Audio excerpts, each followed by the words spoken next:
problem, Kuwabara? You don't like croissants? With Inktober in full swing, I thought I'd take this time to talk about the 3 levels of drawing a mech head. Now, this technique can be applied to anything, whether you're drawing a dragon, a tree, or Sonichu fan art. Now, I want to make it clear that this is not necessarily a beginner, intermediate, expert type thing. It's more like the most important to the least important. So here are the 3 levels. You can think of them as being split into 3 levels of detail: primary shapes, secondary shapes, and tertiary shapes. Oh, tell a lie, there's also a level 0, which is thumbnailing, and if you don't know what that is, it's literally what it means. It's drawing, okay, I say literally, but I'm not drawing pictures the size of my thumbnail, but the idea here is to draw a really small picture, just a really loose scribble, very non-committal way to get your idea down on paper before you do the final thing. And it just helps us figure stuff out really quickly, really easily. And like, I'm drawing on a post-it note because, if I don't like it, I can just, chuck it and then just do a new one. It's really important that you don't jump into the final thing straight away, and you just take some time to explore and experiment a little bit. And also, this thumbnail sort of acts like a reference point for when I'm drawing like my final thing, so that whenever I get lost or I'm too bogged down in drawing the details, and I can always look back at this like scribble thumbnail sketch and use that as a guide as to what direction I'm going in. So let's start with level 1, primary shapes. It's pretty straightforward. This is the basic shape of your mech head. So you're going to be using the most simple shapes: cubes, cones, cylinders, and the most superior of primitive shapes, the pyramid, and arranging them to form your mech head. It's really important that you get this part right because this is the core structure of your design. So take your time, nail the perspective, nail the proportions and arrangements of your shapes here, because that's going to affect your design going forward. You can add a lot of details, add a lot of really fancy add-ons later on, extensions, but if your arrangement of these core primary shapes isn't interesting, then your design is just going to fall flat. So you really want to start off on the right foot, and it's just going to make life a lot easier later on, and everything's just going to sort of fall into place quite naturally if you have a very interesting base structure. Alright, level 2 is going to be your secondary shapes.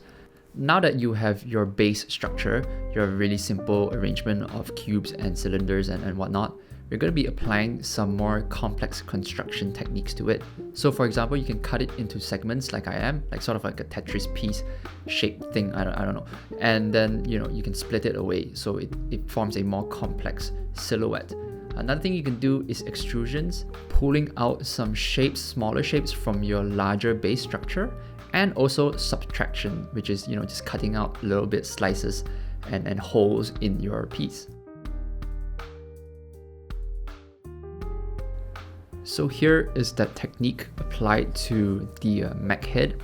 And now I'm just trying to add a little bit more complexity, a little bit more interest into the main form. And of course, I'm always referring back to the thumbnail and trying to transfer whatever information that I've scribbled down on that thumbnail into this secondary stage. And like now you're starting to see it slowly take shape and look more like a design or a mech head, as opposed to just a collection of cubes basically. And now this is where you can start applying some design thinking, right?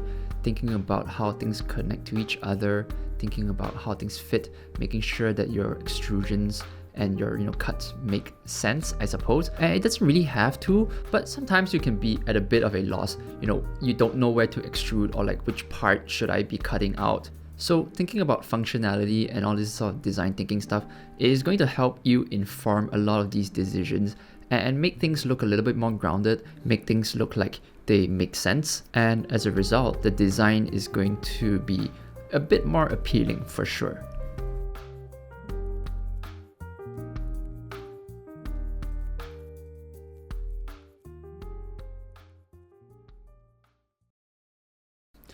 Okay, level 3, this is the tertiary shapes.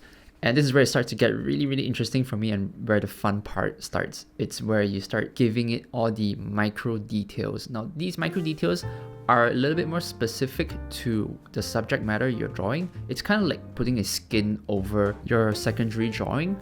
So I'm drawing a mech here, and therefore I'm going to be giving it a lot of details that are sort of mechanical looking. So things like cut lines, bolt holes, beveled edges, definitely. But if you're drawing something a little bit more organic, like let's say a dragon, you would probably want to add more, like things like scales or the texture of its skin, and think about the surface details. So that's where, studying your subject matter and doing your research really comes into play, because your base shapes can be really interesting, but if you don't do your research, it's still gonna end up looking like you're winging it. But ultimately, this is still the icing on the cake. It's the extra little good stuff that you add to the end of the drawing.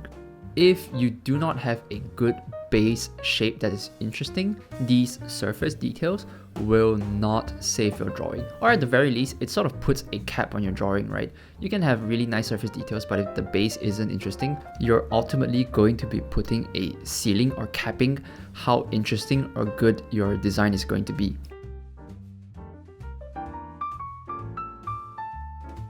So these are the 3 levels of drawing a mech head. Now, if you're just beginning, maybe just start at the primary and then slowly work your way up to secondary and start building more and more complex shapes as you get better at drawing. This is why, we practice perspective and drawing cubes on the perspective grid. This is what the practical application of that looks like. But I just want to let you know, right? Even the more experienced artists, when we're first coming up with a design, we're sort of still thinking at the primary level.